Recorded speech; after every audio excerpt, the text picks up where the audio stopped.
I'm audible, guys? Yeah. Good evening, everyone. So we are going to continue from where we left yesterday, and today we will be starting with finance as well. Yes, Akhilesh, you have a question?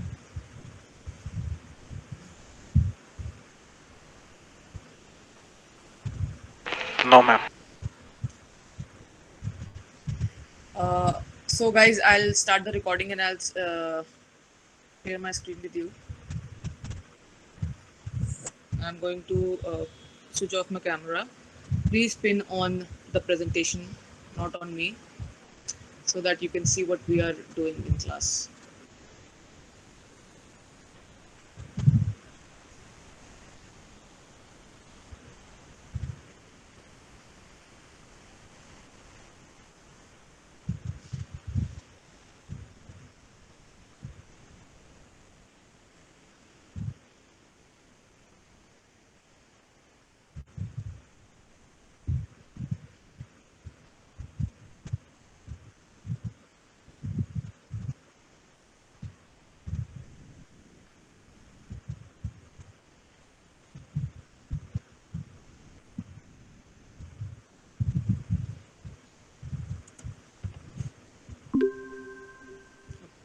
So pin on this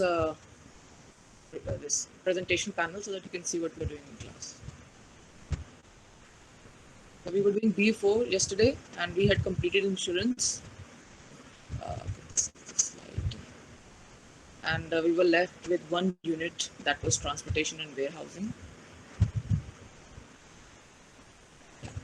So, so guys, I mean, it's a little bit of a general topic that we have been discussing since we started doing uh, this this subject about why this as a what is that auxiliary to trade is important.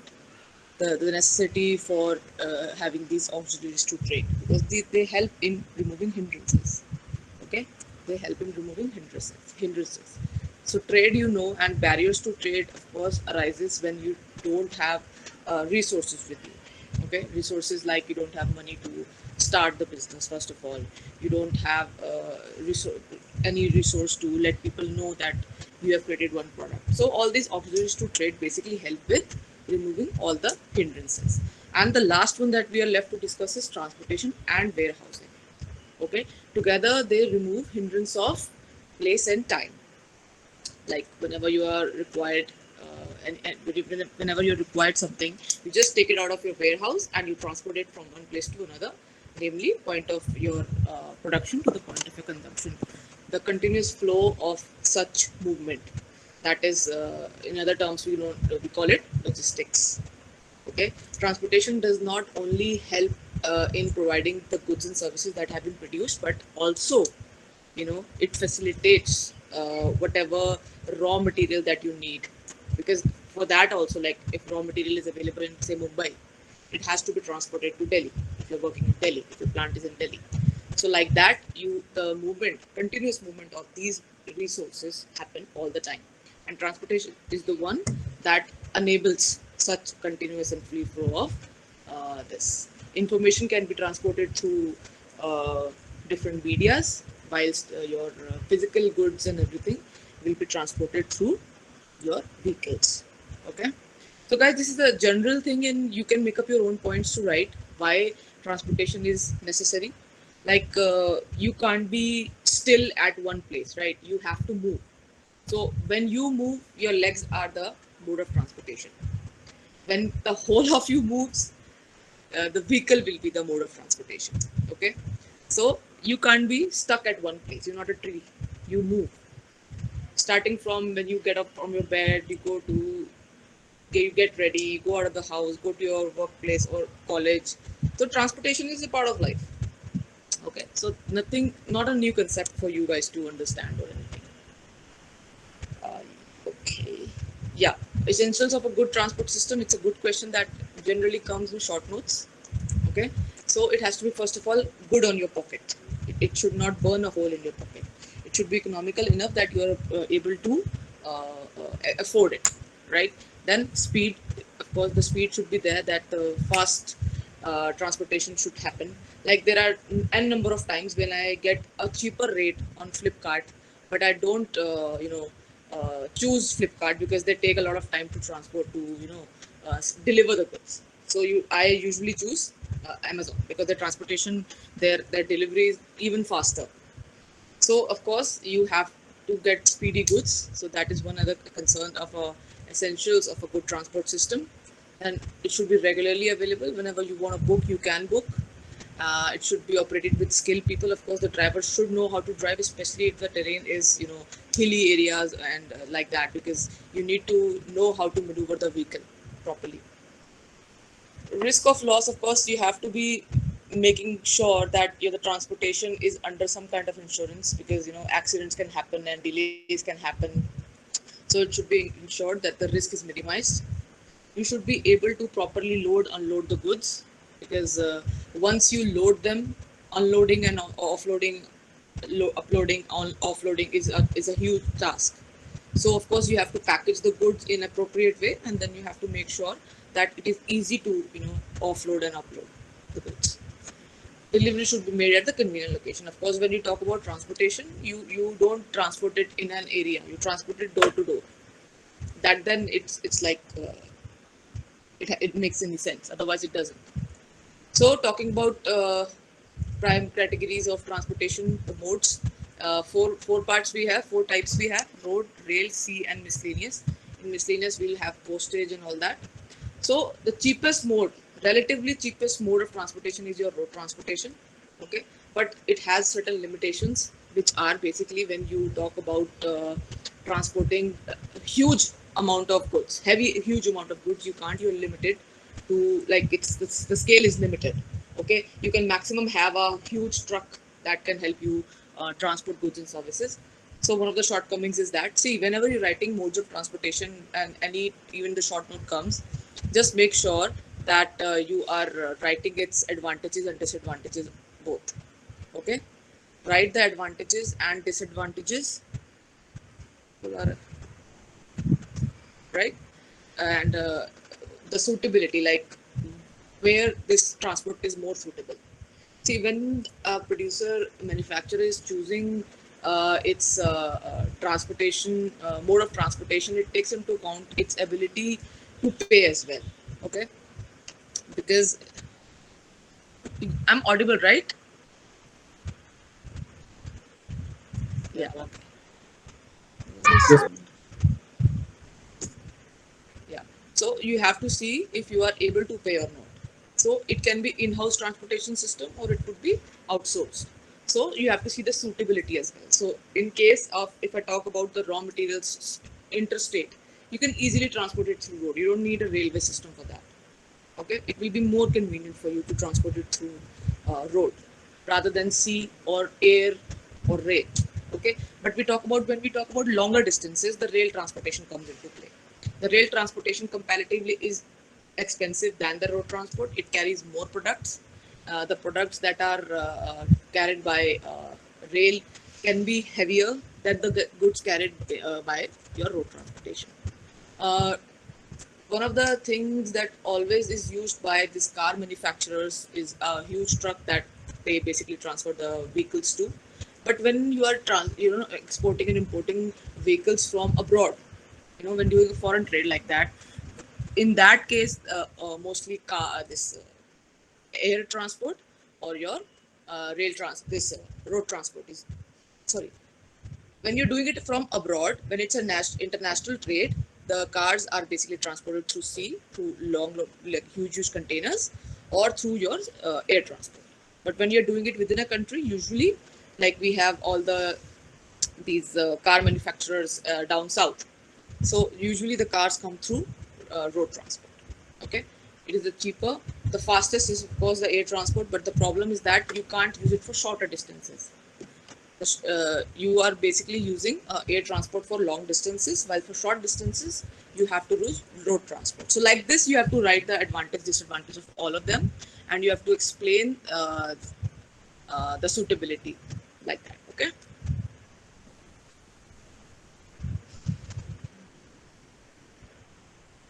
Yeah. remember this thing, guys. When we talk about sea transport, the sea transport can be two types. Okay, it can be inland waterways or it can be offshore. Like inland waterways is basically when it's within your country, okay, and offshore will be like out of the nautical miles the water that covers. So it can be two ways, and even if within countries, sea transport can be used because it's more convenient. Okay, air transport, of course. Okay. Miscellaneous modes of transport, if we say, so gas, oil, all these things are transported through pipes. If you like go to Yamuna Bank area, you know, there are like huge pipelines, and through which your this gases and all this is delivered. Even if you see in our kitchens, your cooking gas is like is usually delivered through pipes. So pipes is used, pipelines is used for that. For postal services, you go to the postage, like speed post is there. They basically weigh the package and see how much it, like they charge you for that, and that's how you do it. And then you have couriers. Okay, all these are your types how you transport different things. If you talk about information or making like communication through phones, all that. So even if you use postal services, it's a type of communication only, which is being facilitated by transportation. Choice of mode of transportation, again the same question, guys, that it should be cost effective, speed, it should have a reachability, it should be flexible enough that you are able to, if you even if you cancel the one delivery, it can be rescheduled. Like again, I'll give the example of Flipkart, because Flipkart does not have, I think, reverse pickup. I don't know, it's been a while since I ordered from Flipkart, because they don't have reverse pickup facilities. So have this Amazon does provide a reverse pickup facility, and it's much more convenient. I don't know, I've not recently shopped or returned goods from Flipkart, but while I used to do them, while I used to shop from Flipkart, they did not provide reverse pickup. So this is one thing as well. So it should be flexible enough, if you want to return the products, you can. So there's another store called the Soul Store. It's basically pop culture clothing that's there. They also don't provide reverse pickup. At least uh, definitely during COVID, it was not there. I had myself returned 2 3 products through courier. They give you the charges like 100 rupees note they give, but then it's a hassle to especially go to the courier person and you know arrange for a reverse pickup for the. Yeah. So containerization is one thing through which you can, deliver goods. So like you would have seen in movies, docks. On the docks, you have the different colors, huge containers. Huge containers over there, like colored, like green, red, blue. All those containers. Basically, you take the help of the crane to place them on the ship. I mean, they can be placed on the ships, they can be placed on your any mode of transportation depending upon its size. So usually sea transportation, if we talk about, or air transportation we talk about, there are huge containers that carries these goods.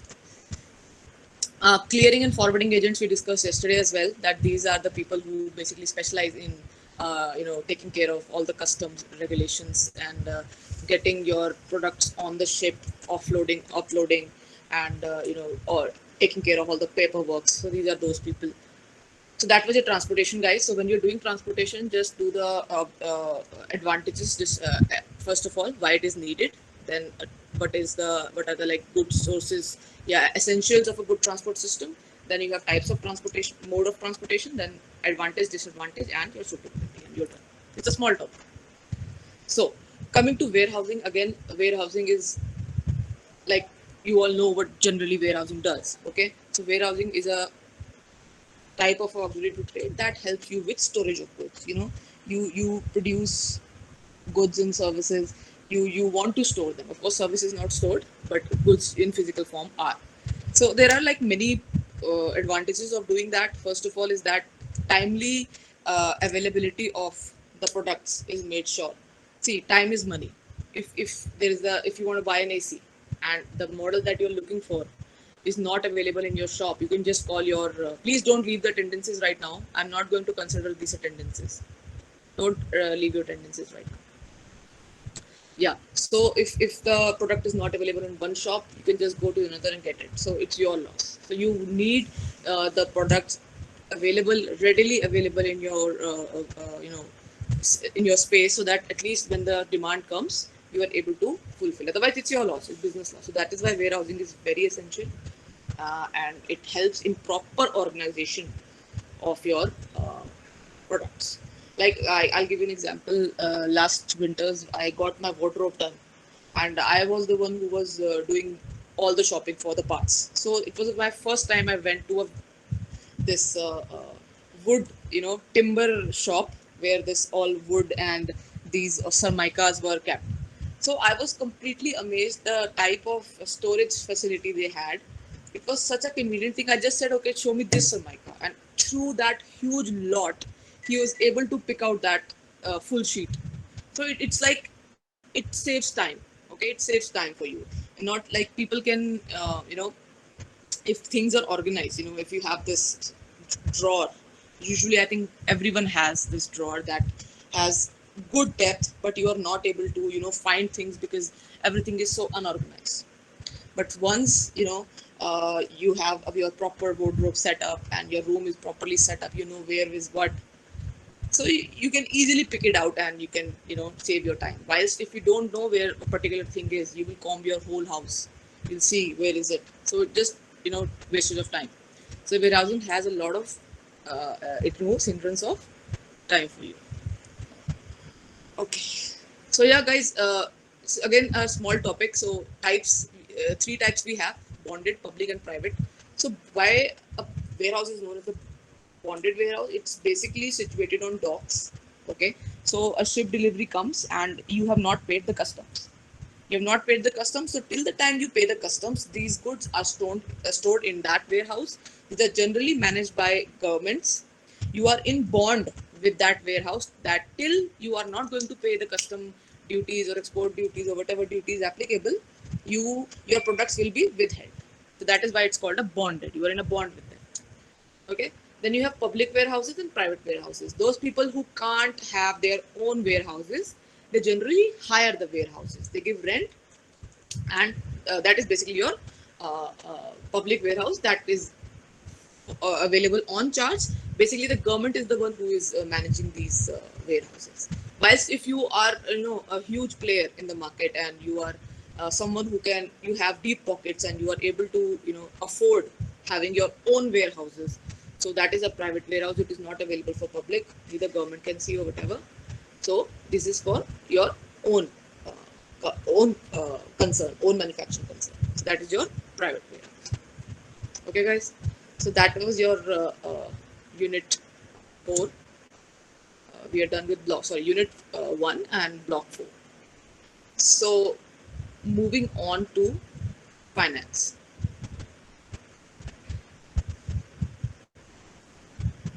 So guys, a lot of new words you will be listening. Many of you are not from.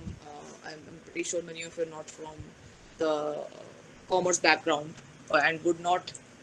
Like maybe in a layman terms, you would know the meaning of these words, but yeah, just listen properly. I won't be going very fast. I want you guys to understand this thing because uh, you know understanding finance can be cumbersome. All other topics that we have been discussing are pretty much or the less, like more or less general.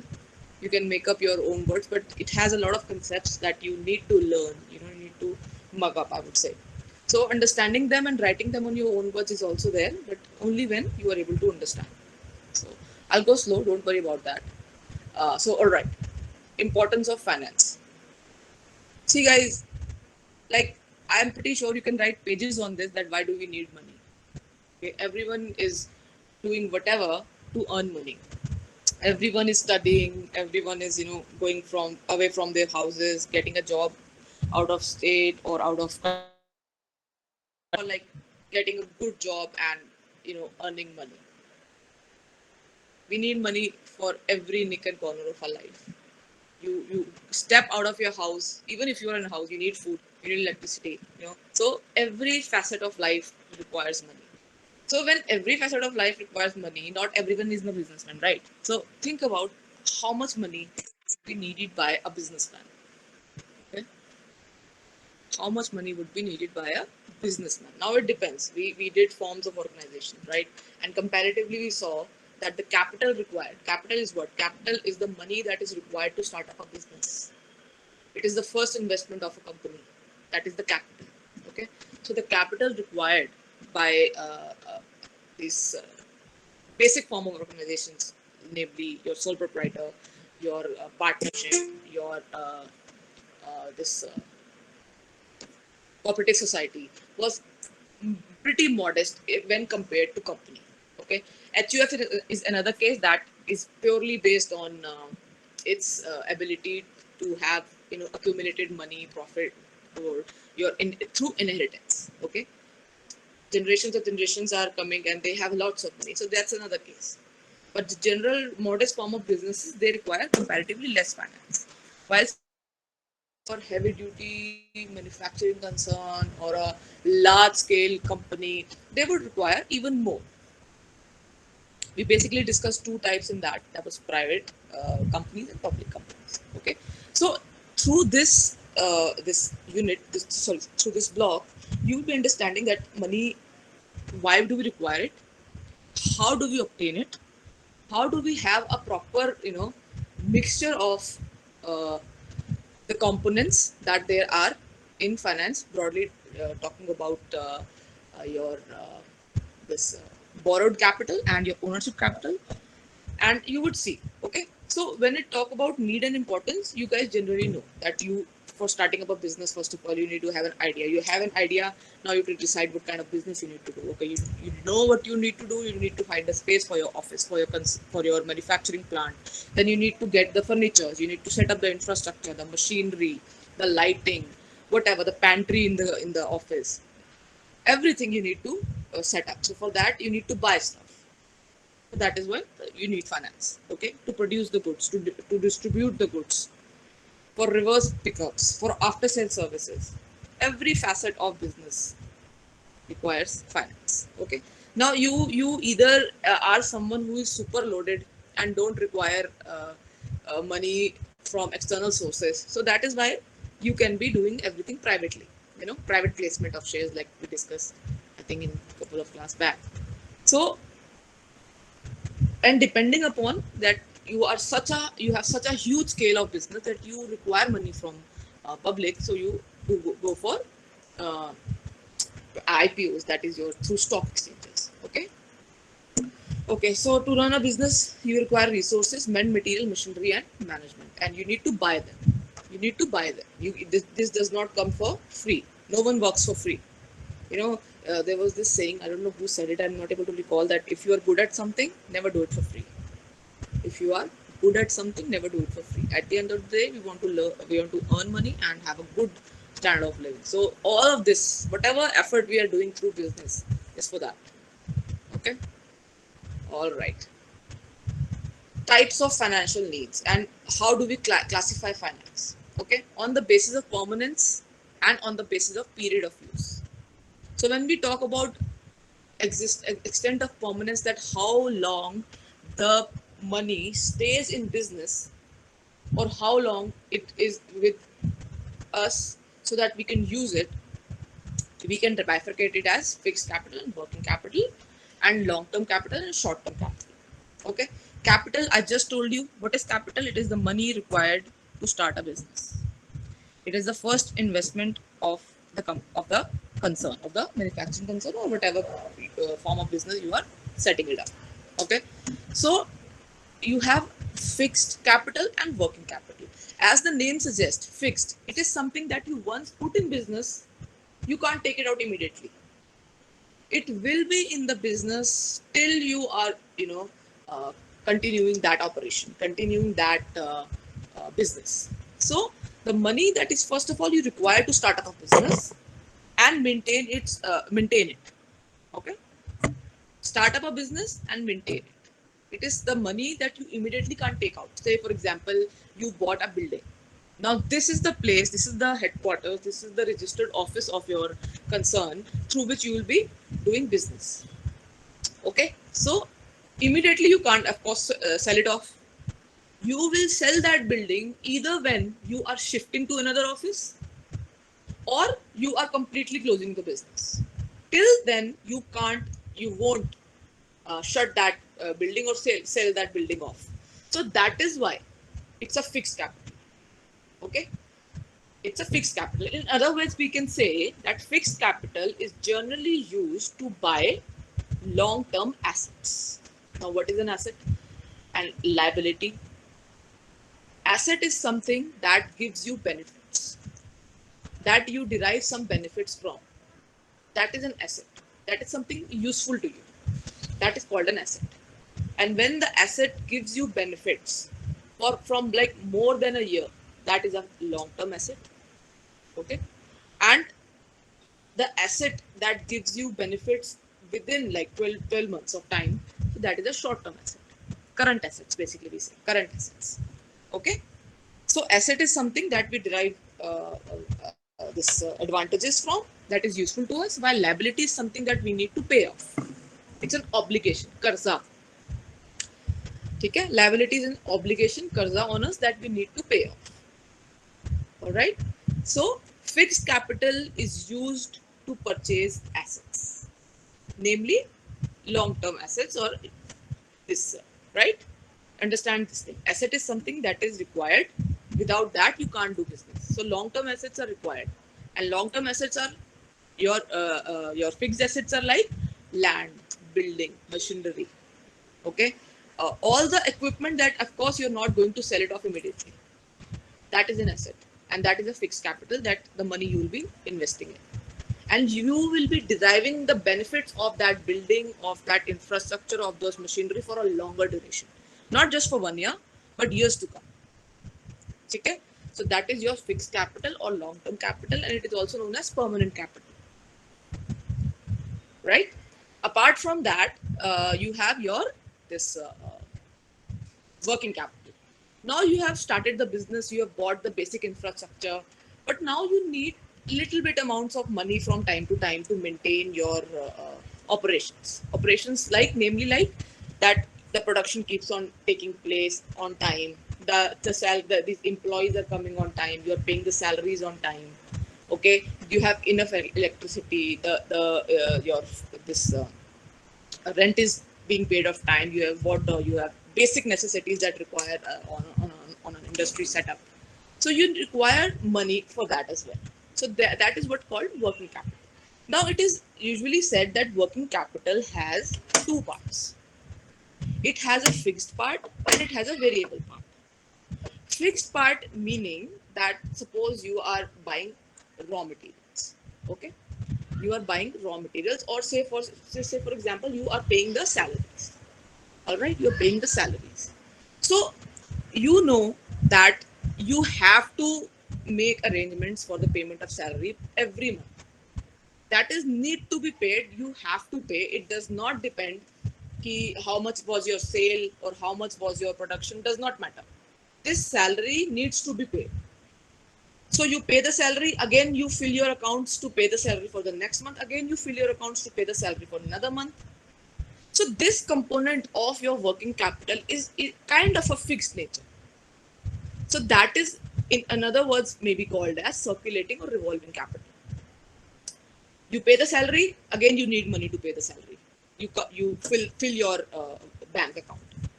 You paid the salary, again you require the same amount to pay the salary. So understand this thing, that this is something that is going, coming, going, coming, going, coming.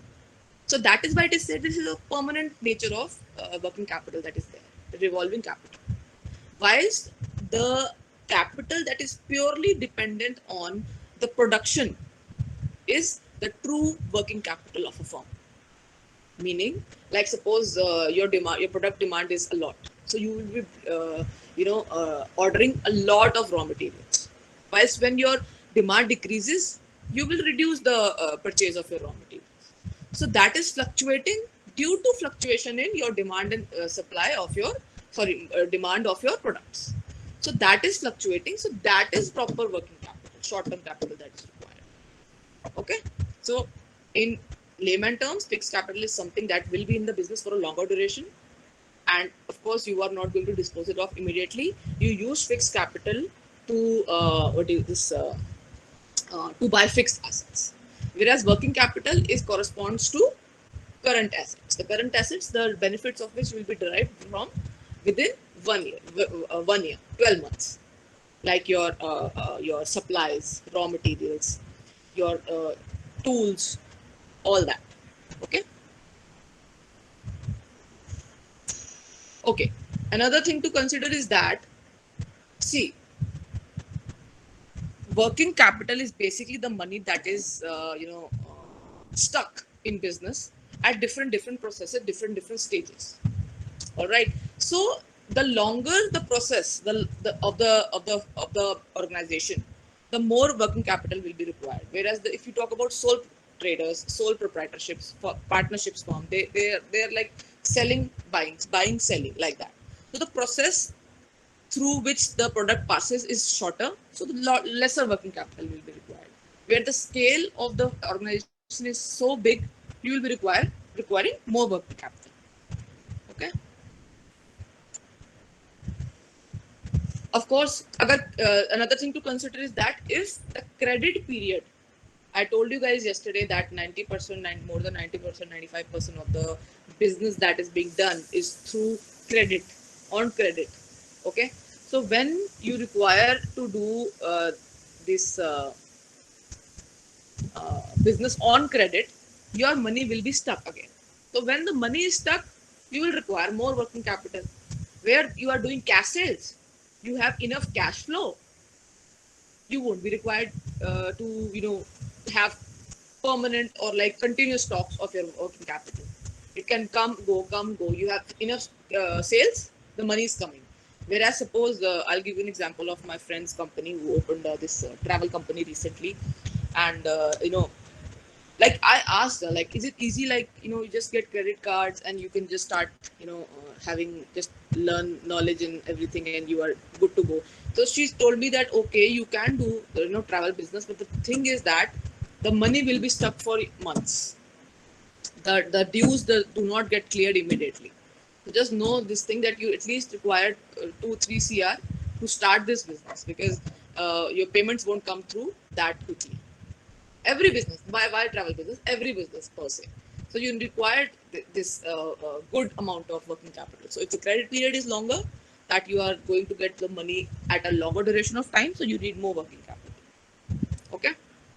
So long term capital is a fixed capital. Okay. Whilst your short term capital is your the capital that is like required from like 0 to 12 months, and medium term is always 2 to 5 years, less than 5 years. Okay. It's even further bifurcation. Generally we say long term, short term. Okay. Short term means up to 12 months, and long term we say it is more than above one year. Okay. But then when we bifurcate it even further, so we say medium term will come from 2 to 5, and more than 5 is your fixed or long. Okay. All right. Coming to the next topic of capital structure. I will tell you what capital structure is. It is nothing but a combination of your ownership capital and your borrowed capital. Now, what is this? When you mix these, owner capital and borrowed capital, it gives you the capital structure. See, again, I'm telling you what is capital. Capital is the money that is required to start a business and maintain its operations. Okay, that is the money. When we say capital, it automatically means something of fixed nature, which is entered into a business and will only be taken out when either you are leaving the company, closing the company. Not before that. You won't be taking it out. Okay. So, what is now owner capital and borrowed capital? See, understand this thing. Not in case of private company, but in case of public company. Okay, where you are required to raise the money from the public, you have to decide two things: how much control you want in the company, and how much control you are ready to forego. So when we talk about owner capital, it is nothing but share capital of the company. It is nothing but the share capital of the company. It is something that the owners of the company invest. All right. And borrowed capital simply means taking money from others. Taking money from others. So I told you guys that when we register our company, we have to submit along with it documents, namely memorandum of association and articles of association. And these documents are basically the most important documents of a company. These mention how much money you can raise from public, where your office will be, who will be the first shareholders of the company, directors of the company, everything. Like A to Z information you want, you can read a memorandum of any company and know what the company is all about. Why the company was being made, first of all, what are its operation areas beyond which it cannot operate. It is mentioned in the memorandum. Okay, so in case of public company, when the investment can be like raised, like the money can be raised from the public, you issue shares. Okay, you issue shares. I told you guys in the last class also that shares are nothing but small units of your authorized capital. Okay, sorry, not authorized capital, but the capital that is given up for subscription. Authorized capital is the maximum amount that you can raise in your lifetime, in the company's lifetime. Say it's written in your memorandum that 1,000 crores will be raised from this company in its lifetime. Beyond 1,000 crores, it cannot unless and until it is amended. And there are like different procedures to go about that. But understand this thing that beyond that you can't go. And of course, 1,000 crores you won't need immediately. You would say need 100 crores to start up your business. So you will say, okay, the 100 crores is now available for grabs. So that 100 crores will be divided into shorter denominations. Say the share is for 1,000 rupees. Say the share is for 100 rupees, like that. So the number of shares will be computed. Now these shares will be given in a initial as an initial public offer, IPO, जिसको हम बोलते हैं. अभी Paytm के पीछे बहुत IPO की वो हुई थी. They were going to raise money from the public. So when you listen to like anyone's going for an IPO, it means they are offering a class of shares, a particular type of share for the very first time. So when you go for IPO, that is basically your equity shareholders, your owners fund going on. Okay, so you raise money from that public through shares. Now these shares enable you to gain control over a company.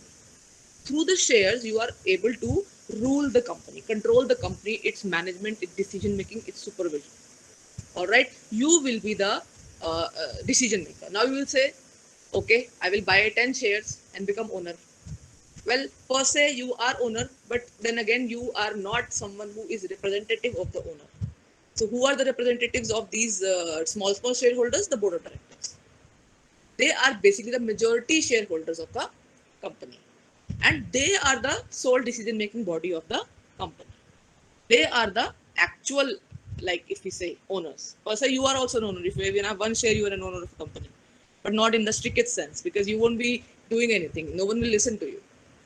So if you have majority shares, that you become the one who is actually having voting rights. Okay, and of course, when crucial decisions are made, you do get information because equity shares means voting rights. Okay, you may be asked to participate in decision making, like yes, no types questions, but of course you won't be. You can, but you won't be anyway invited to the board meeting. You can, but generally small shareholders don't go. All right, so owners are the majority shareholders and they will be doing the decision making, and they are the ones who have voting rights. They are the one who started the company. Theirs was the initial investment and they bear the maximum risk. If the dividend is less, or if the dividend is not there, or less dividend, first the fixed income securities will be paid off, preference shareholders will be paid off, they get the money at the last. Kuch bachta hai to, if there is anything left, they will be going without dividends. They won't be getting anything because they bear the maximum loss. But in case if you earn superly well, they will be the one who will be the earning the most because with risk comes the reward. Again, whatever risk you take, the return you get. Okay, I hope it is clear. So ownership capital is the one which is of permanent nature, again, long-term capital. You can of course sell off your shares, but majority shareholders, they don't. Okay. Okay. So I hope whole ownership capital is clear. Now we come to borrowed capital. Now what happens is that, like I told you guys, that with ownership capital comes the control. The more shares you have, the more decision making power you have, the more voting rights you have in a company. Now what happens is that you can either go on offering shares, more shares, even more shares to the public. Now what will happen? Subsequently, the number of equity shareholders or preference shareholders will increase. What will happen? The number of shareholders will increase. Now, if you have more mouths to feed. So when you have more mouths to feed, the people who are earning more now will get less. I hope this is making sense. Earlier, you have only 10 majority shareholders. They are the sole decision makers of the company. Now you have issued more equity shareholders. Now you have, say, 20 equity shareholders in your company. Now the decision making will be taken by 20 people, not 10. And when this happens, the decision making is delayed. So ownership capital, you can raise up to a certain limit. You can't go beyond that. If you go, you are diluting the control. You are letting go of the control. I hope this is making sense. Okay. So when you want to be the king, you decide, okay, we have issued enough shares and we are happy with the current setup that we have in decision making. We reach consensus much faster. Now let us do one thing. Let us take money from third party. Let us borrow money. Let us take in some loans. Let us offer some bonds to take, some debentures to take. Let us do that.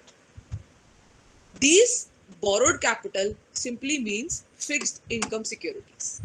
Okay, you have to give interest even if you are not earning anything.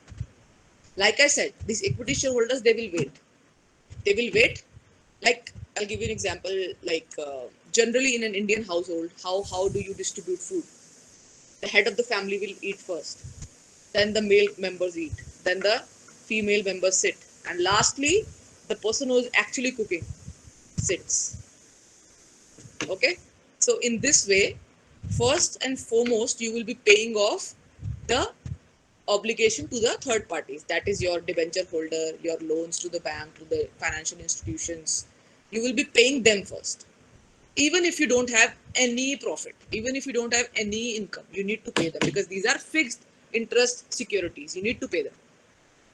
Then you will be paying the preference shareholders, not equity shareholders. You'll be paying off preference shareholders. And at last, whatever is left, the leftovers, will be given to the equity shareholders.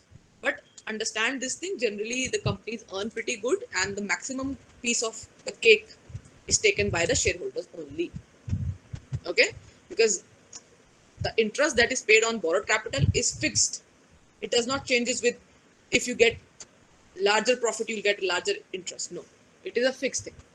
But yes, the cost of finance, the cost of borrowed capital, that is to be paid even if you have losses. Doesn't matter.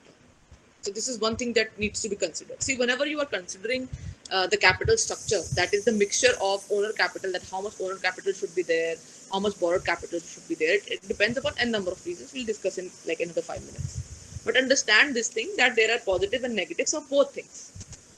Because suppose you are borrowing, and eventually you are, you need to pay off that money. Okay, we use credit card very judicially, बहुत मजे से, and पैसे नहीं है, but still we are using the credit card. But remember this thing, you need to pay off that debt eventually. Even after 45-50 days, you need to pay off that debt. Okay, so when the debentures redeem, when they are matured, you need to pay the principal, you need to pay the interest. And if you don't have enough cash reserves or money, then you are at loss. Okay, you are at loss and your reputation is challenged. You as a market player is challenged. If you have bad track record of returning the money, people will not invest in you in the future. Okay, whilst you are giving good dividends, people will say, oh, the dividends is good, that means the company is in bull period, it's going good. Okay, and vice versa, if you're not giving enough dividends, they will say, what is the point of me investing in this company, and rather put it in bank, I'm getting a better interest over there. So it depends whether you are going for owner capital or borrowed capital. As an investor, you will also see all these things, that okay, are they paying the interest on time, are they able to mature these deposits on time, am I getting my money back on time, like that. Okay. Yeah. You can of course sue them. Okay, another this term is that we need to consider is trading on equity. Now what happens, guys, in terms of owner capital, like I said, that you need to be earning, good, and you need to be earning stable. So you, in that case, can decide that okay, we have enough cash reserves, we are earning good, we have good control of the affairs. Let us not issue equity shares, but let us go for borrowed capital. So when you are increasing the worth of equity shareholders by borrowing borrowed capital, that process is known as trading on equity. Okay, what is happening? You are earning stable income, you are earning good income, you have cash reserves, you can pay off this interest, you can pay off this loan easily. So in that case, you know that okay, even if I borrow more, I will be able to pay it off. And when you borrow more, what happens is that the control is not diluted. The voting rights are not diluted. You still have the control of the company. You still are the king of the company in decision making. So you'll be making the decisions. But you're using the money to increase your worth, because at the end of the day, when you whatever money if you have, you want the company to do good. When company does good, earn more profits, the benefit is directly derived by these equity shareholders only. So you are supplementing and increasing the worth of the shares through the use of borrowed capital. You are paying lesser tax, you are getting more return on investment. So that is called as trading on equity. Okay, that is called trading on equity. Trading on equity. All right. So capital structure is nothing but a combination of how much uh, ownership capital you have, or how much debt capital you have. That is your borrowed capital you have. So capital structure is equal to owner capital plus debt capital or borrowed capital. All right. See, when a company is in a bull phase and earning really good money, all right, you can go up to 3 times equity shares. Like 3:1 can be the ratio of equity to, debt to equity. Okay, you can go up to 3 times the debt. Because why are you going for debt? Again, remember the rationale that lesser number of equity shareholders means more control, means better power, better returns for you. And if you know that you are in a situation where you can pay off these debts easily, you say okay, good enough, I can borrow. Okay, I hope this makes sense.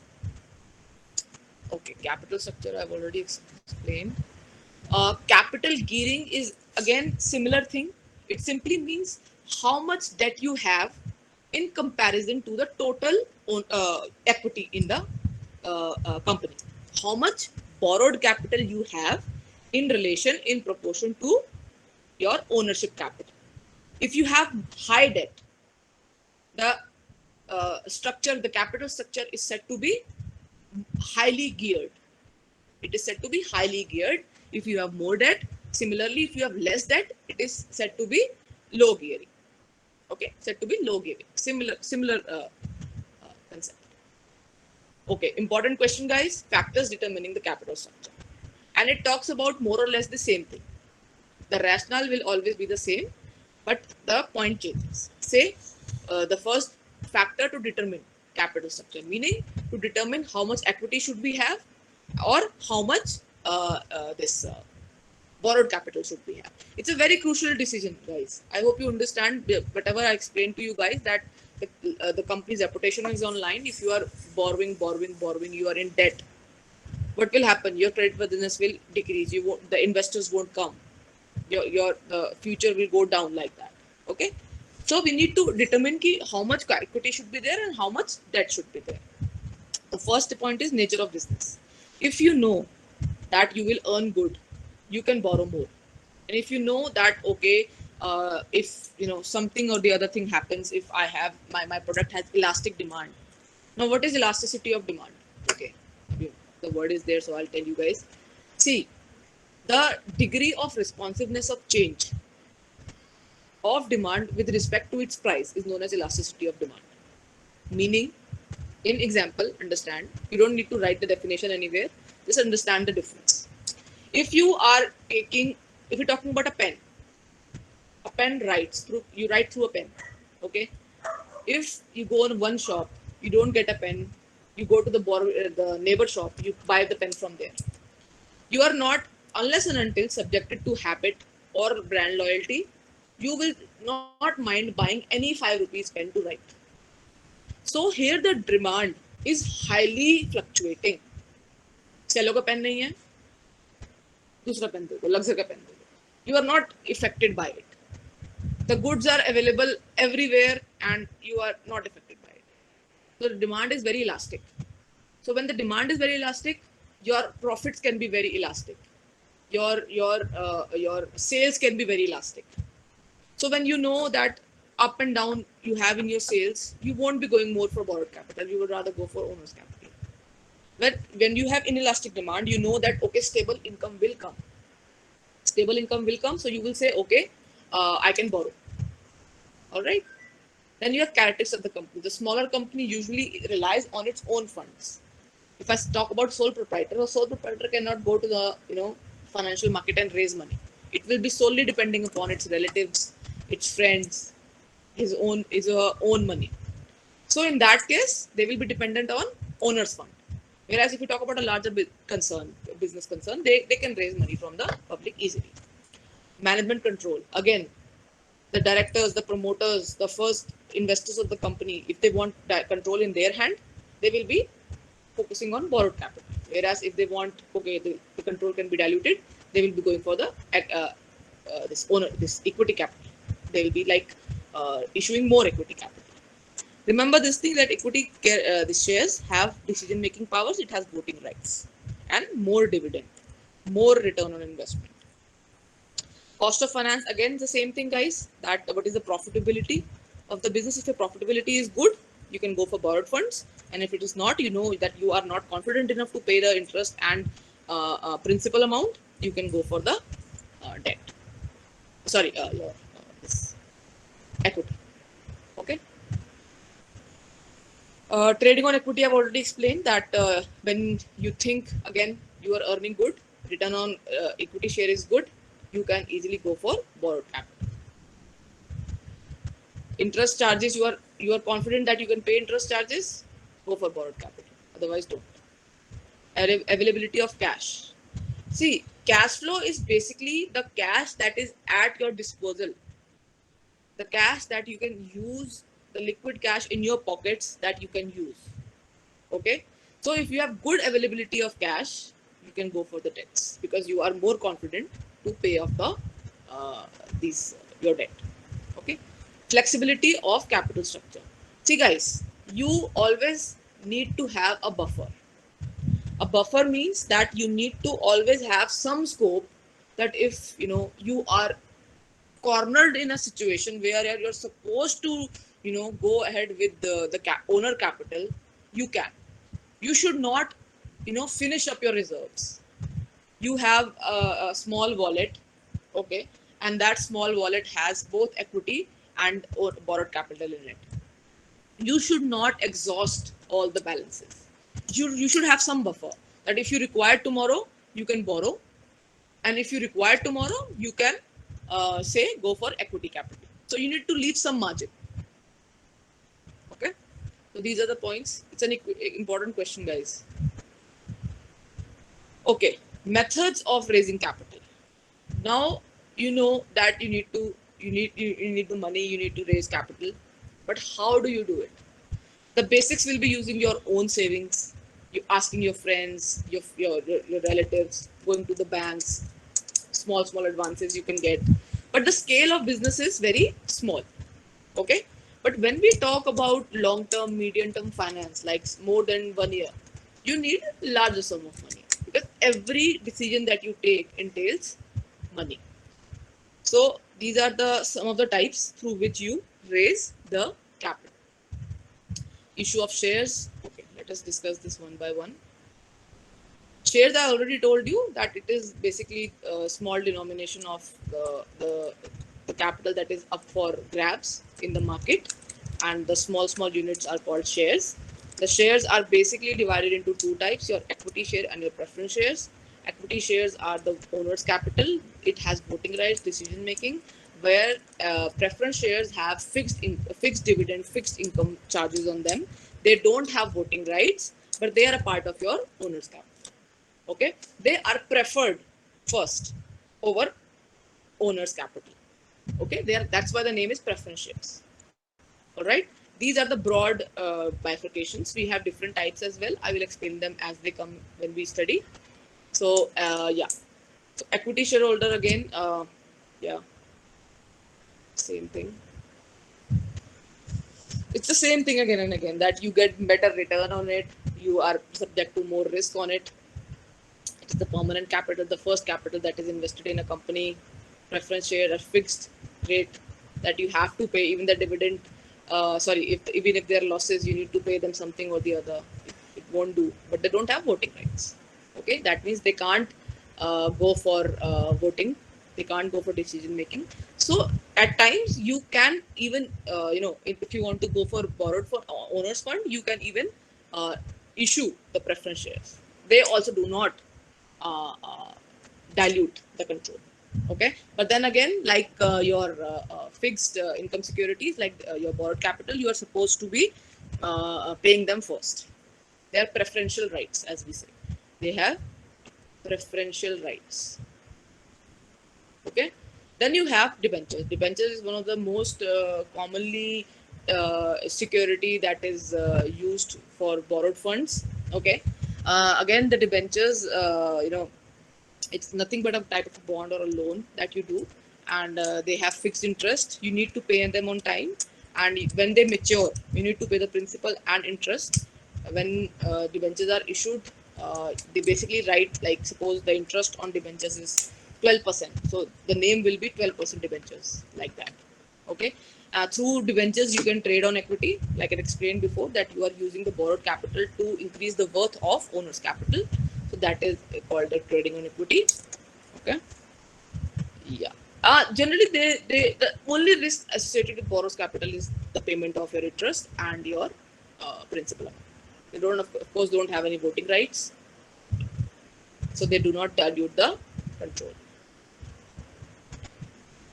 Again, the same thing, that if it's unpredictable, that you are not, in a position where you can earn good, so please don't invest into this debentures or borrowed capital. Okay, that was your issue of shares and debentures. Now the next is your loans through financial institutions. Like we were discussing yesterday as well, that there are certain developmental institutions that are created by the government to fund these manufacturing concerns, to fund business, to increase this manufacturing setup in a country. So you need huge investments. So for them, you have these special financial institutions which are always like supervised and guided and aided by the government as well. So of course, when you give them money, it's huge amount. Okay, so sometimes these financial institutions, they send directors to the company. The representatives of these financial institutions enter as directors in company. See, when you create a company now, you create directors, you make directors. So directors are a lot of types. I will not go into that, how many, what are the all type of directors. But then these institutions, these government institutions, these financial institutions, they have a quota to nominate people from their organizations to sit in a company and see how it is managing its affairs. आप जब पैसे देते हो, you make sure that your money is used judicially. So these directors make sure that they are monitoring that the company is using the funds that is provided by these institutions or government institutions, they're using them properly. Okay, and when we talk about the institutions, the loans from these institutions, it is up to 25 years. Like generally the period is that you can use this fund for 25 years and then you have to return it like that. Okay. One thing I would want to know, want to tell you guys that initially we had a planning commission. India had a planning commission when it got independence in 1952. It set up a planning commission, and this planning commission was solely responsible of creating developmental plans in the name of 5-year plans. I don't know how many of you heard it, but we had our last 5-year plan, I think in 2013 or 12 or 13. After that, no plan this came, and I mean we had 12 5-year plans till date. 13th 5-year plan never came. So instead of this 5-year plans, the Modi government came up with 7-year strategic planning, and it has smaller bifurcations of 3 years of plans. But our defense budget does get 5-year plans from time to time. Okay, and yeah, whatever interest, whatever money that you're getting from these institutions, they offer you at a better interest rate than the market. So it's cheaper credit for you. Then, of course, the commercial banks are there. They are, of course, not able to provide you that huge of a sum as these financial institutions can. But of course, a certain amount of money can be raised from commercial banks if you have good credit worthiness. And when they do, they keep a check on your assets, your liabilities, the performance of the company, the profitability of the company, and accordingly they give you loan. It's not like you are only a company of 2 crores and you are asking for 100 crore rupees. They won't give you. It is in proportion to your assets and liabilities that you get the loans from these commercial banks. And it's a smaller loan, it's not a very huge loan. So generally these loans are taken for modernization and renovation of your existing plants or something like that. And when you take a loan from like on your personal security, personal guarantee, the directors can do that, and it is known as a clear advance. Okay, apart from that, public also mobilize its savings. Okay, the public is also mobilizing its savings and investing in these companies. See, the rationale is basically that these companies offer a better interest rate than, say, fixed deposits, say, from any bank. So sometimes you can directly ask like these deposits from the bank, but of course there is again a limit to it. Okay, you are of course getting a high rate of interest as an investor, so you will be inclined to invest in a company in form of deposits. You are just depositing your money with the company and getting a higher rate of interest, but then it is only up to 25% of paid up capital and free reserves of the company. Now what is this? See, subscribed capital is the capital that is taken up by the investors. Okay, now I told you guys in, I think, the first or the second class, that the share is not like you're buying a share and you have to pay the full amount. No. The company asks, first of all, that okay, if you want to invest in a company, fill up an application form and send us rupees, say 2 rupees as an application money. So you first of all will send 2 rupees. Then when you get the share, when the share is allotted to you, you will pay more, say another 2 rupees. So till date, you have paid only 4 rupees, but the share is yours. Okay, so that 4 rupee becomes the paid up capital because you have paid it. Okay, that 4 rupee becomes the paid up capital, while the 6 rupees that is left, it is the unpaid capital. When I was explaining you limited company limited by shares and company limited by guarantee, I told you that if the company will be closed, that 6 rupees will be called, or the case may be. You have first call, you have second call. Basically, they're telling you to pay up. Whenever they tell you to pay up, you need to pay. That's it. Whatever amount you have paid, that becomes the paid up capital. Whatever amount you have not paid becomes the unpaid capital of the company. And free reserves is a gullak. It's a piggy bank. Like we all have, our parents, and the best feature of Indian economy is, savings. We are generally, Captain America, Captain India, I might say. Why? Because we have a shield, and that shield is savings.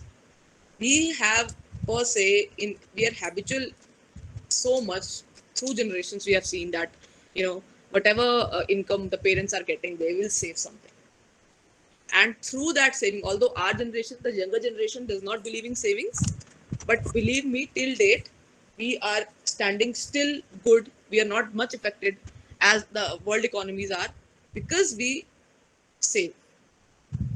Okay, so these savings are basically the gullak, the piggy bank that we have, that okay, if there are bad days, we can take the money out and we can survive.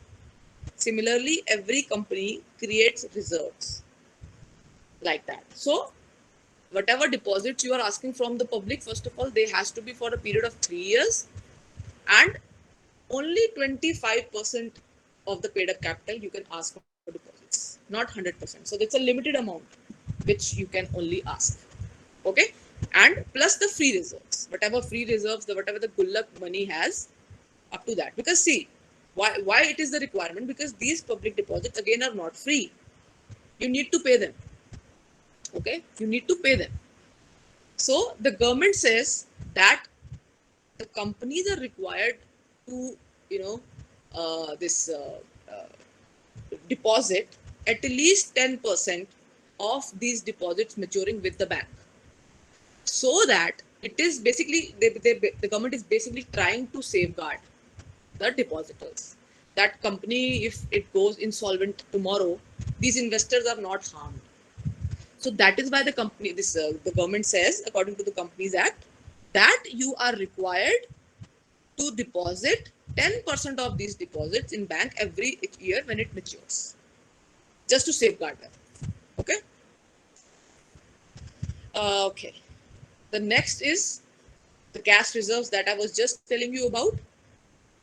The gullak, the piggy bank, in other words, known as retention of profits, flowing back of profits. Whatever you are earning, you are again investing it in business. Whatever you are earning, again investing in business. See, there are like numerous situations when you earn dividend. Sometimes you earn so much that you give bonus. Sometimes you earn like absolutely nothing. You don't give anything to your investors. But of course, in any case, you need to pay your fixed income securities. That is your borrowed capital. You need to pay them. Okay. So whatever earnings you are doing, you are saving some money. Your gullak is getting filled. That is basically called as retention of profit. So you are self-financing yourself.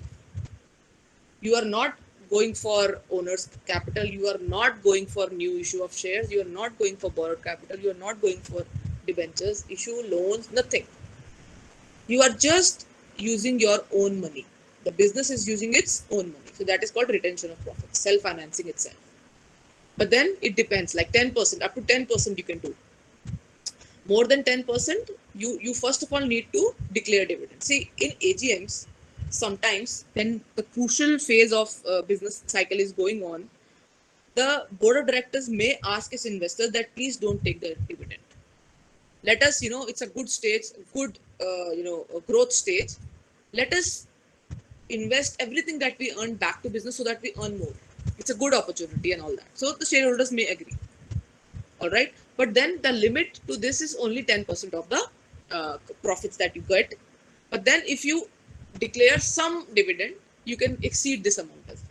Again, depending upon what other decision is taken in AGM, annual general meeting. Okay. So that is your retention of profits. Trade credit. I told you guys that goods are sold on credit. So till the time you make payment, the whatever amount you have to give, you can use that for your own business. That, like, I basically don't like using credit cards because it's a very bad habit that you cultivate. But then I being a commerce student, try to play smart that okay, I have money in my bank account. I have debit card. Okay. But then when you use credit card, you get 50 days to use that much amount that you paid today. So you are getting interest for that additional 50 days, if that makes sense to you. I do that. My father is irritated that you should not do it. You have money, just pay it off. but I think it's a good thing to let you know. So in this case, trade credit, you say have a bill of exchange for 6 months. You need to pay after 6 months. So till 6 months, that money you can use. Okay, so that is how you are using the your own money for financing yourself. Again, it's a short term because trade credit is generally up to 12 months, not more than that. So it's a short finance, right? Yeah. Factoring. Okay. Uh, during types of middlemen, types of functional middlemen, we discussed factors. I don't know how many of you remember. Factors are basically people who are dealing on your behalf and they assume some risk, which is the risk of financial risk, which is the risk of bad debts. See, what happens is that what is a bad debt? A debt gone wrong. आपने किसी को उधार दिया, you gave someone debt, that person is not giving the money back. When the person is not giving the money back, you are at a loss. So these factors take the this responsibility of collecting that debt on your behalf. Okay, these people assume the responsibility of collecting that debt on your behalf. कि आप चिंता ना करो, we will go and collect the debts. So they earn commission from the company. So this is known as factoring. Okay, this is known as factoring. They go and get the debts which are gone bad to you. Discounting of bill of exchange, I already told you guys what is a bill of exchange. The promissory note that you give to the person saying I'll pay after some time. And discounting is basically you go to a bank, you go to a company, go to a financial institution, they will cut some money and give the rest to you. That is called discounting of bills. Okay, like I gave an example, that 1,000 rupees bill of exchange. Go to a bank, the bank says take 950 or 900 rupees. Whatever money they cut is their earning. That is discounting of bill of exchange. Bank overdraft, cash credit, I've already explained that when you overdraw your bank account, and cash credit is whenever you use whatever money is allotted to you, only that money needs to be like interest is need to be paid on that money. So that is your cash credit. Again, it depends upon your assets. Not everyone can get these facilities. It depends upon your credit worthiness and your credit score. Okay. All right. So this also gets completed, guys. I hope I was slow enough so that you could make sense of it, what we were doing, and the rationale of things is clear. Going to the sources now. This is an interesting unit. So long-term finance, fixed assets, you know, what are fixed assets, what are current assets, and okay, this is similar. All right. Yeah, coming to the sources of long-term finance, right? Above we discussed general sources, now we'll be discussing from where you can only raise long-term capital. See, when I say capital market or market in general sense, a market is an arrangement where two parties are there, that is a buyer and a seller, and there is a shortage of supply and there is a huge demand, right? These are the forces of demand and supply are in play.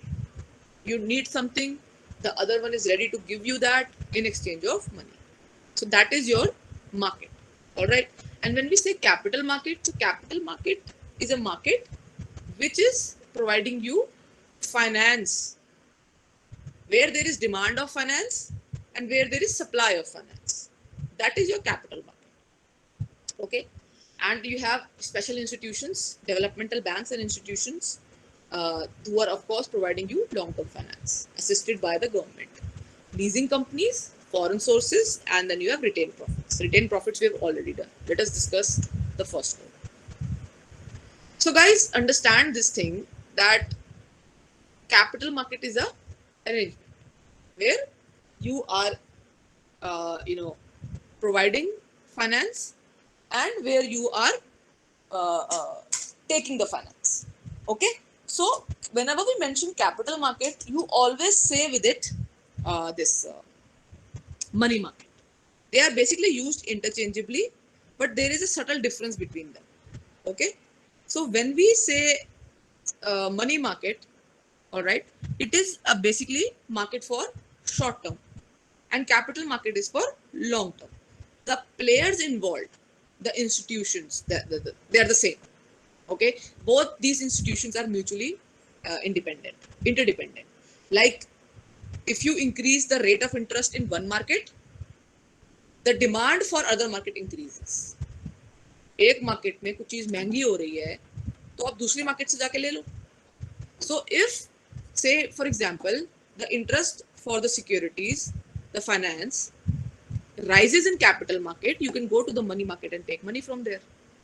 Okay, so the investors are same, but capital market is more organized. Okay, capital market is more organized, meaning it has better supervisor, better rules and regulations. The companies are listed, whilst your money market is an informal market where no proper structure is there. For shorter period you can borrow, lend money like that. Okay, example of money market, if I say, will be trade credit. It will be say your commercial papers, treasury certificates, deposits of sorts. That will be your money market. And capital market will include shares, debentures, bonds. So in a way we can say the capital market is the market where there are listed companies mostly. Okay, where there are listed companies, and where they are listed on a stock exchange. इसके बाद there is another bifurcation of primary market and secondary market. One is capital market and money market. Another bifurcation is primary market and secondary market. You have to do difference between both. Tabular form. Okay, you have to do it in tabular form, and these questions come. All right, and the same institutions are dealing in both. Like you will be having financial institutions, you will be having companies, individual investors, underwriters, all these players. So the players are same. Okay. All right. Also, money market is more liquid, meaning your securities can be sold off immediately. But capital market selling of securities needs more time, so it is less liquid than your money market, capital market. Okay. So yeah, so guys, please do these difference. It's an important difference. Okay, now coming to this primary and secondary market. See, whenever you are offering shares for the very first time, when you are offering the shares for the very first time, that type of market is known as primary market. Primary, what does it mean? Important. Something that comes first. Primary education pehle aati hai na? Then secondary education comes. So primary is something that comes first, and secondary is something that comes later. So when the shares are issued for the very first time, it is a primary market. And when they are subsequently traded, it is a secondary market. Second hand goods ki jo market hai, that is a secondary market, where your stock exchange is basically a secondary market. Okay, your stock exchange is basically a secondary market. So that is another bifurcation. Okay. New issue market, IPO, that is your primary market. Stock exchange is your secondary market. Same thing is written that issue share and debentures, it should be the authorized capital. You can't raise more than authorized capital. Memorandum of Association mein likha hota hai. Don't worry. Okay. Same thing is written. Yeah. Again, guys, same thing that you can't raise it from your own funds or your friends and family. So you go to the public, ask for money. If it's a public company, you are raising the money through through the public. If it's a private company, you do private placement of shares, and to do so, you have to, in case of public company, go for issue of prospectus. It is an offer document. It is basically an offer document. It will be stating what are the shares, what is the company, why the company is raising money, what is the denomination of shares, how the dividend will be paid, and number of things will be written in this. Basically, it's an advertisement. Okay, but if you do any misstatement, you do any fraud, you omit something, you write, you can be sent to jail. Huge in this you can be supposed to be paying huge money, huge, and you can be sent to jail as well. So whenever you are creating a prospectus, it has to be top notch, completely truthful. So the promoters generally, when they go for the first issue of shares, new issue of shares, for the very first time, they are the ones who are solely responsible of creating such prospectuses. And when you go for private placement of shares, you issue not prospectus but a statement in lieu of prospectus. Okay, statement in lieu of prospectus. This statement is issued through private placement of shares. Private placement simply means that these private players, the private company, is confident to raise its own money, does not need public's help. Okay, uh, apart from the new issue of shares, the secondary market of shares, the companies sometimes come with two other type of shares: right shares, left right wala right shares, and bonus shares. So what happens is that, suppose company needs more money, the public company needs more money, what it will do, it will of course go to the public, go for an IPO, ask for shares. But sometimes now the company says, okay, you know, let us first of all ask our existing shareholders. Maybe they want to take up the shares. Why do we go to a complete stranger, ask for money from them? Doesn't make sense. Let us first of all give our investors the opportunity to buy the shares, more shares of our company. Because these existing shareholders, you know them. New people from the market, you don't know them.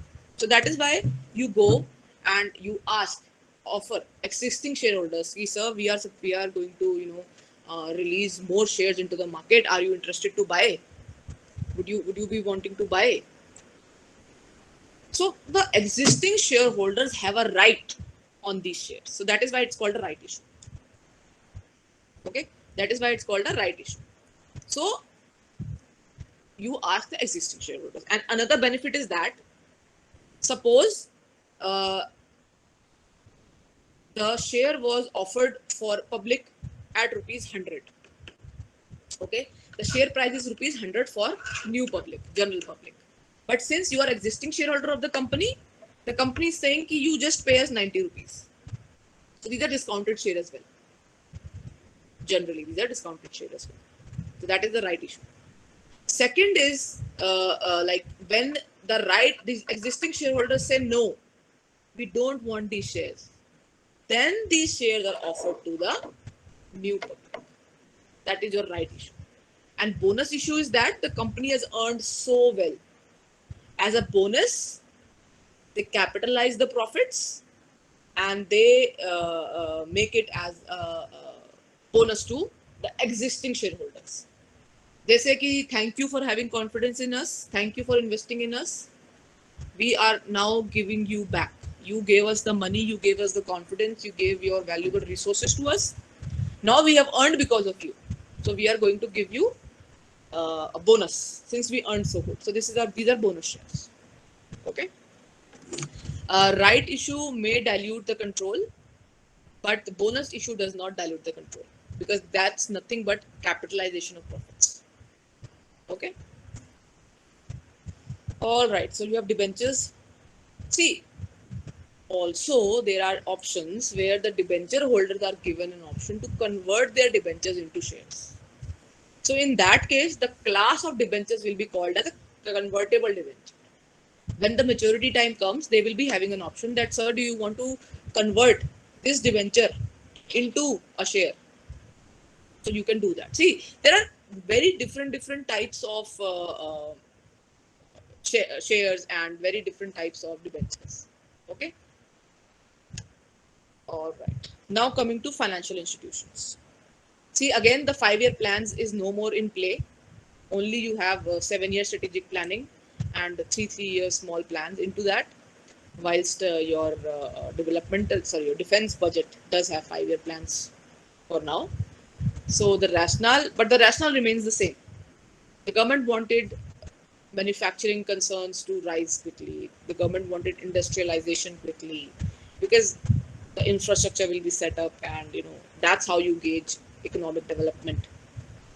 So the government wanted these institutions to uh, increase rapidly.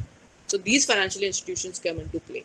These are huge corporations, okay, and these corporations provide loan generally which is up to 25 years, and that needs to be paid within another 20-25 years as the case may be. Okay, so that is why these are called developmental banks.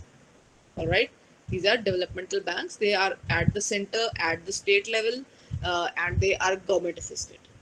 Okay, and insurance companies like life insurance company, general insurance company, unit trust of India, they also invest. Okay, because they get premium. Now this premium won't sit with them. This premium will be invested further. Okay, so these are also into investments. So first of all, we have Industrial Finance Corporation of India, which was set up in 1948. The main purpose is to provide medium term to long term loans, and these are for very basic forms of your organizations, meaning manufacturing companies. Huge invest these companies cannot take finance from them.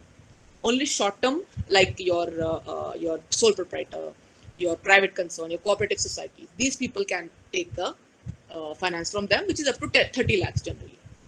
And this is to be paid back by, like, this loan is for 25 years, not exceeding 25 years. Now this word comes called underwriting. Underwriting. Okay, this word underwriting.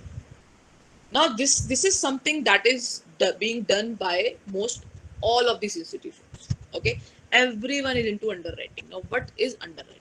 See, according to Companies Act 2013, you are supposed to raise 90% of the shares that are given up for subscription. Meaning, you should receive 90% paid up value. People should subscribe to your share. People should buy your shares. That is a requirement of the company in order to commence business. Okay. So what is happening? That you are a new player. You enter a market.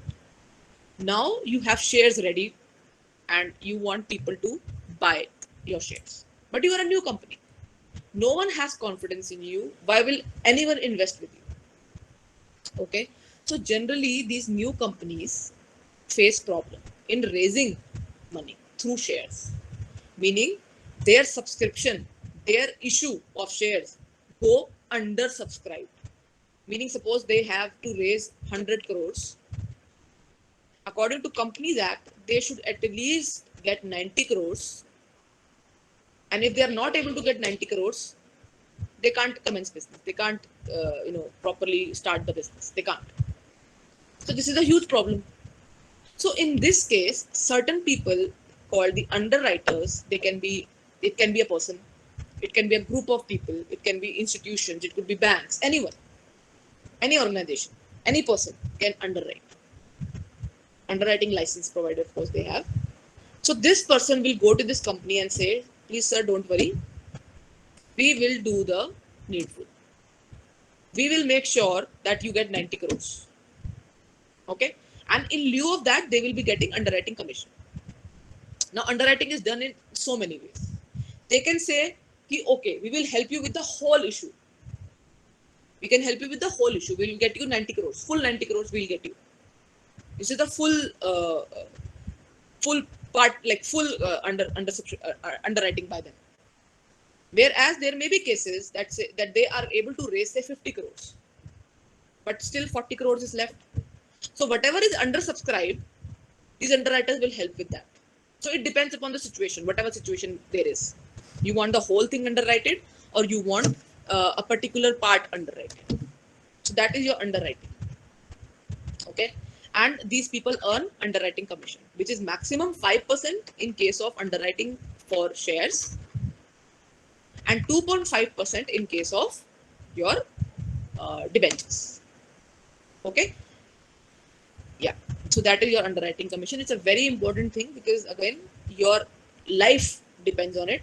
Because if you don't get enough money to start the business, you are gone.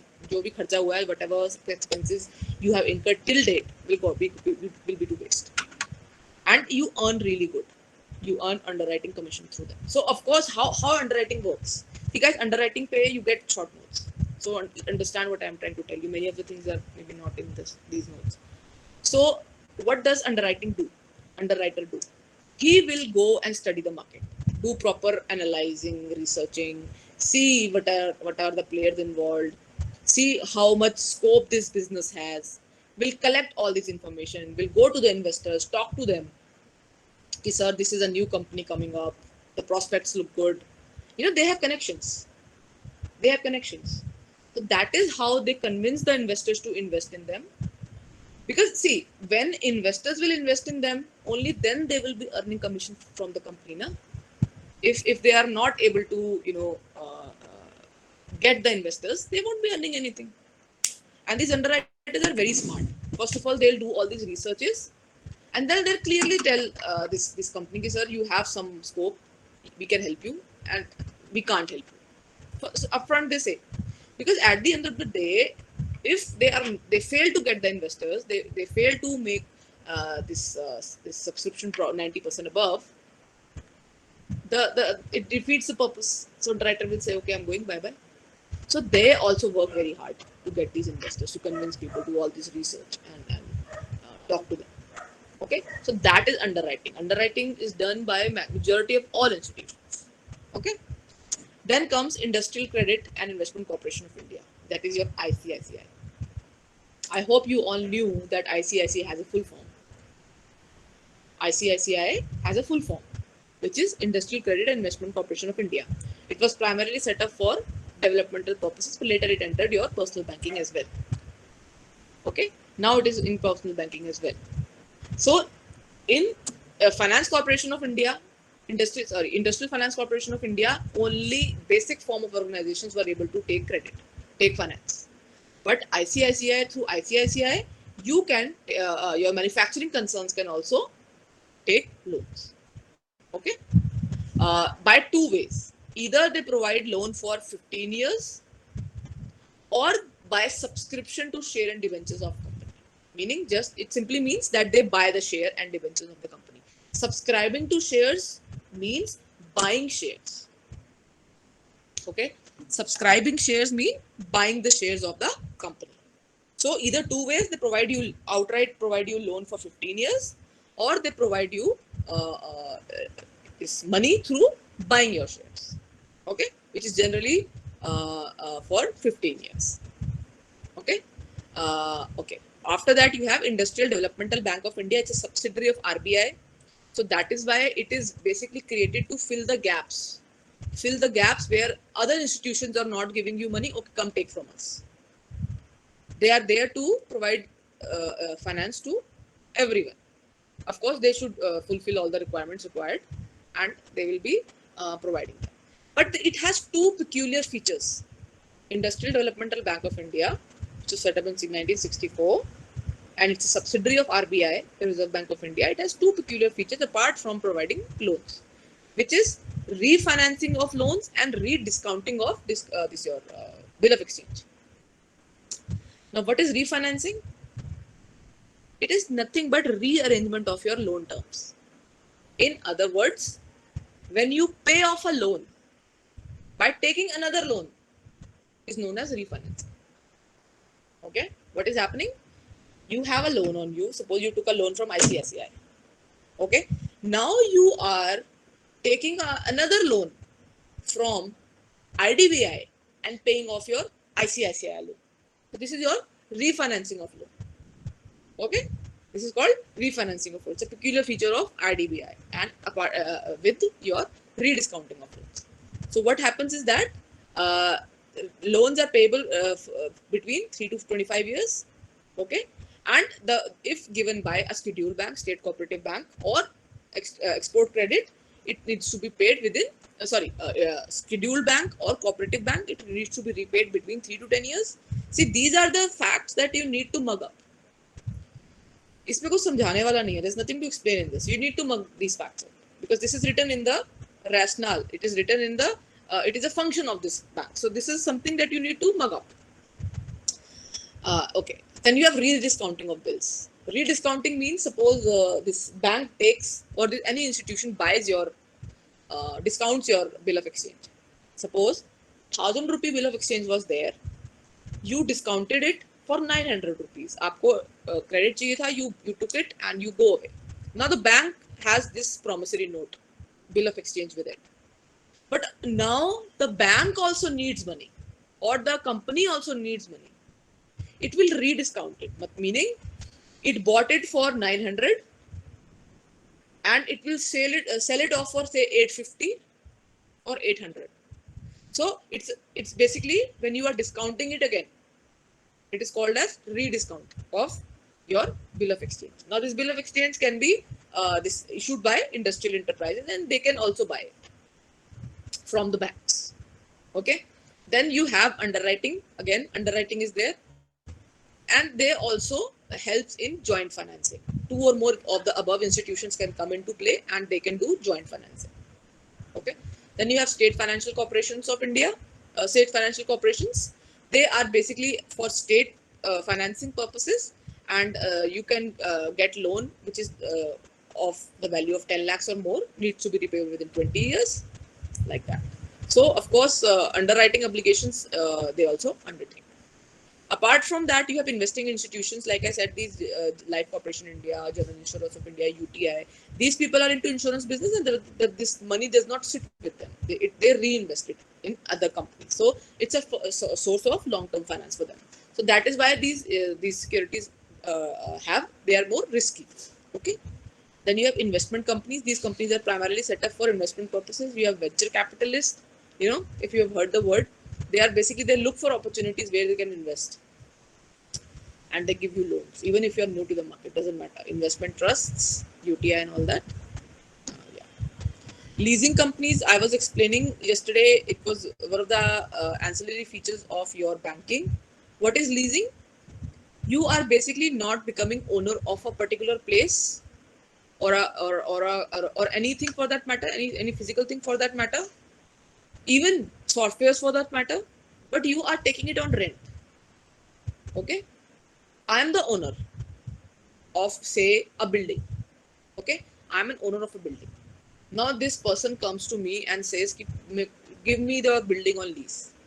I sign an agreement. I say, okay, you are taking my company on lease for 100 years, 50 years. Generally the time period is huge, and you will be paying me rent. This is what is called leasing. You are not purchasing it, but you are taking that place for rent. And sometimes the leasing agreement also provides you with a condition that when the time period get over, say suppose 100 years are over, you can buy it from me at a concessional rate, at a reduced price. Okay. So this also gives you an opportunity to use your funds in a more judicial way. Of course, you are not getting money over here, but you are getting the buffer amount. Whatever you are suppose you need to buy a building, you're not getting it anywhere, you need to buy it. So the money that you will invest in buying, you can use it for another things, na? Because you're now supposed to pay only rent. And also it comes with a peculiar type of an arrangement called sale and lease back. Suppose I have a building. Now I am a manufacturer. I have a plant. I have a manufacturing unit. And I need money desperately. I will go to a leasing company. I will tell them, please buy it from me. So when I sell off my this building, I will be getting money first of all. And now I will tell the leasing company, now lease this building to me. Getting the point? First thing, I sold my building off, got the money. Finance, okay. Finance is done. Second thing I do, of course, I need the building, I need the plant. I say, okay, now make a rent pe de do. Now give it on rent to me. So it's a very smart move. Again, these contracts also have, in future you can go and say, okay, now you can buy this building again when your situation gets better. Okay. So of course, in this case also you get financed. Okay. So you have your foreign sources. Of Of course, foreign direct investment, I am pretty sure everyone must have heard FDI. And when you are collaborating with the foreign investors, most cases you need to take government permission. The government supervises it. Why? Because when we talk about foreign, anything foreign, the foreign exchange comes into play, and foreign exchange is very important for a country's growth, for economic development, for its profit, for its liquidity. So the government gives the permission to these large manufacturers, and they take the permission, and then they get the money from these foreign sources. Okay, so when the government asks money from World Bank, it is basically for development, for the country, national development, for the country's national development. Okay, so here, of course, the government permission is required, and the government can also bring private players with it, and for creating, better infrastructure for our country, for its economic development, for national development, for betterment of the public, you get money. International Finance Corporation, you don't need to get any permission from the government. Okay, you don't need to get permission for the government. You can just go and talk to them, and private enterprises can, but you need to be a member country. Okay, you need to be a member country like World Bank. You need to be a member of that. Only then you will be getting. So if you're a member country, and anyone a citizen, anyone private players, or anyone who goes and talk to them, and if they are satisfied, they will be providing you loans. Okay, non-resident Indian, NRIs. These people, they are of course of Indian origin, but they don't live here. They live in abroad, but they may be interested in buying properties or investing money over here. So generally, it has a cap. It has a cap, and which is 5% of the paid-up capital of an Indian company. And if it's a new issue of share or debentures, it cannot be more than 40% of its subscription, with a ceiling of 40 lakhs. See, these are basically the percentages that gives you the cap. Like, you can't invest more than these. Okay. Uh, yeah. Retained profits. Retained profits, I already explained to you guys. What are retained profits? Flowing back the money that you have earned, and reinvesting whatever you have earned. You're not asking for anyone's help. You are helping yourself.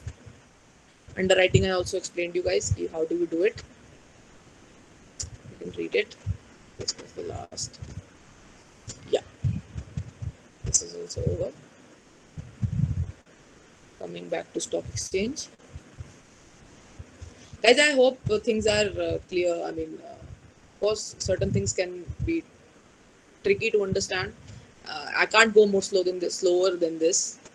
Okay. Cooperatives. Okay. What is a stock exchange? Stock exchange is nothing but a secondary market, a second-hand market for issue of shares. Okay, issue of shares. It's the place where the shares can be easily sold and bought. Now, just think about it. Like, you have shares, and you need to go and sell it off, but you don't know who to contact. You don't know where to go. You don't know how will you be able to sell them off. So these stock exchanges provide you a place, an arrangement where you can go and sell them off. So stock exchange is nothing but a place where the securities are bought and sold, where you buy and sell securities. To be able to buy the shares on stock exchange, the companies must be listed. Listing of company simply means that there is this one paper in stock exchange that has your company's name on it. If you are in that list, you are listed. Listing has a lot of benefits. What are the benefits? The benefits are like it means that if you are listed, the stock exchange has taken necessary steps to check the company's background. It is not a fraud company. It is a proper, genuine company, having genuine people in it. It is not a shell company. It is not a fraud company. Okay? So, it has reliability, credibility. So, listing has its own benefits. You can easily, without thinking, go and sell listed companies' shares, buy listed company shares. No one is there to defraud you or anything. Okay? Now, how do you deal in securities? Not anyone just can go, chalo, stock exchange chalte hai, let's go to the stock exchange and buy some shares. That does not happen. So, in order to buy or sell shares, you need to talk to members. Only the members of the stock exchange are allowed to buy and sell. So, they are the people who become the brokers, who become the agents for you. You contact them and they, on your behalf, buy and sell. Okay. So, if you talk about members, there are around 1,000 members in Bombay Stock Exchange and around, I think, 1,500 members roughly in your national stock exchange. These are the main national level stock exchanges in India. Rest all are regional. I think 23 stock exchanges are there in India, and two are your this Bombay Stock Exchange, National Stock Exchange, that are work on national level, while other 21 are your uh, regional stock exchanges. Okay, and you can only become the member when there are vacancies. Generally, there are no vacancies. If I leave my membership, vacancy arises. Now you can become the member of the stock exchange, not before that. You pay the fee and you become a member. Okay. This definition you need to learn. The Securities Contract Regulation Act 56 says this thing. Again, it's an organized market because it's part of your capital market. Organized market means proper regulation, proper rules, proper everything. Okay, so it's an organized market. It's the central, state, local level. You need to be a member or authorized agents. Only then you can trade, and of course you need to have like these are regulated by rules and regulations concerning the stock exchanges. Okay, functions of stock exchanges. The first is marketability and price continuity. It's very convenient, right? You know where to go, sell it off, buy. Okay, I know. You just know. So it's pretty convenient.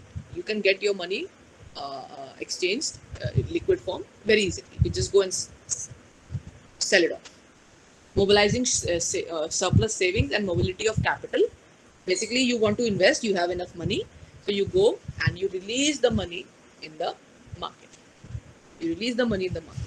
So government has different ways through which it regulates how much money is flowing in an economy.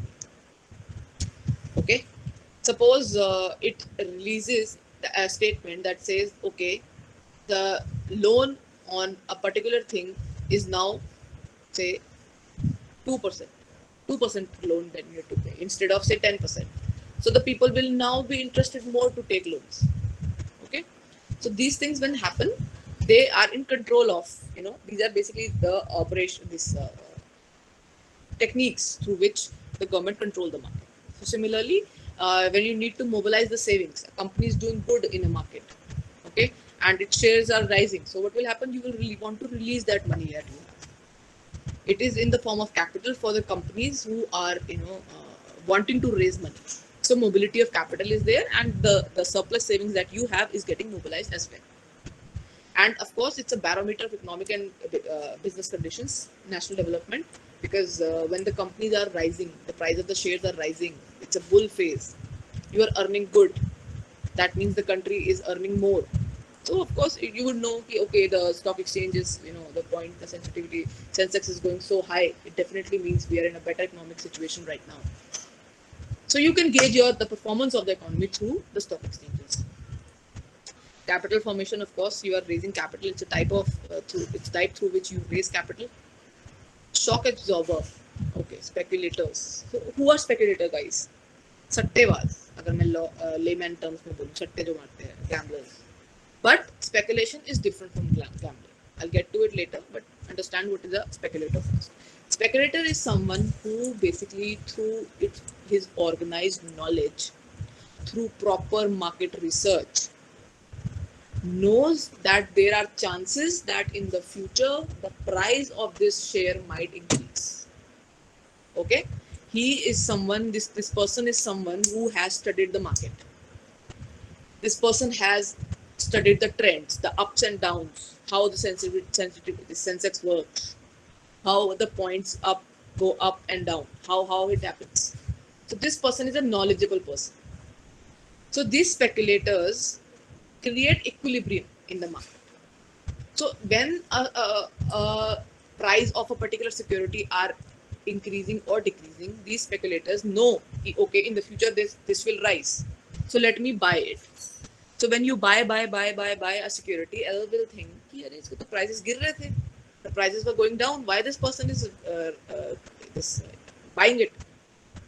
You will say no, it has some scope, so you will also buy. So it basically brings the situation into equilibrium, the speculator. So that is why like no, the stock exchanges are no less shock absorbers.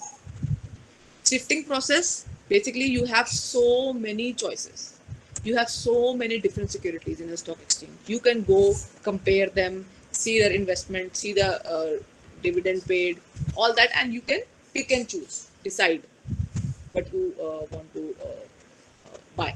It's an informed choice. Allocation of resources, of course. So if you are capable enough, if you have good intentions, you can go to the market and raise money. So resource can be allocated to you as well in form of finance. Secondary features: safety, liquidity is easy, reporting is easy. Whatever stock exchange prices are there, the share prices are listed. There is a proper history maintained, proper notes are maintained, official yearbook is there. So you know what is the trend, how the prices kept on increasing or how they are decreasing, what is the volatility of these prices. So you get all this information, crucial financial information from the stock exchange, which is at your disposal. You can go and check it out. Then it also gives you reinvestment decisions. You want to switch your investment to better companies, better securities. So you can do that. Again, through comparison. Safeguard of investors, of course, it protects you from malpractices, from dishonesty. Because once a company is listed, you are anyway assured that, no one is going to cheat you like that. Okay, we'll stop here. Guys, please leave your tendencies.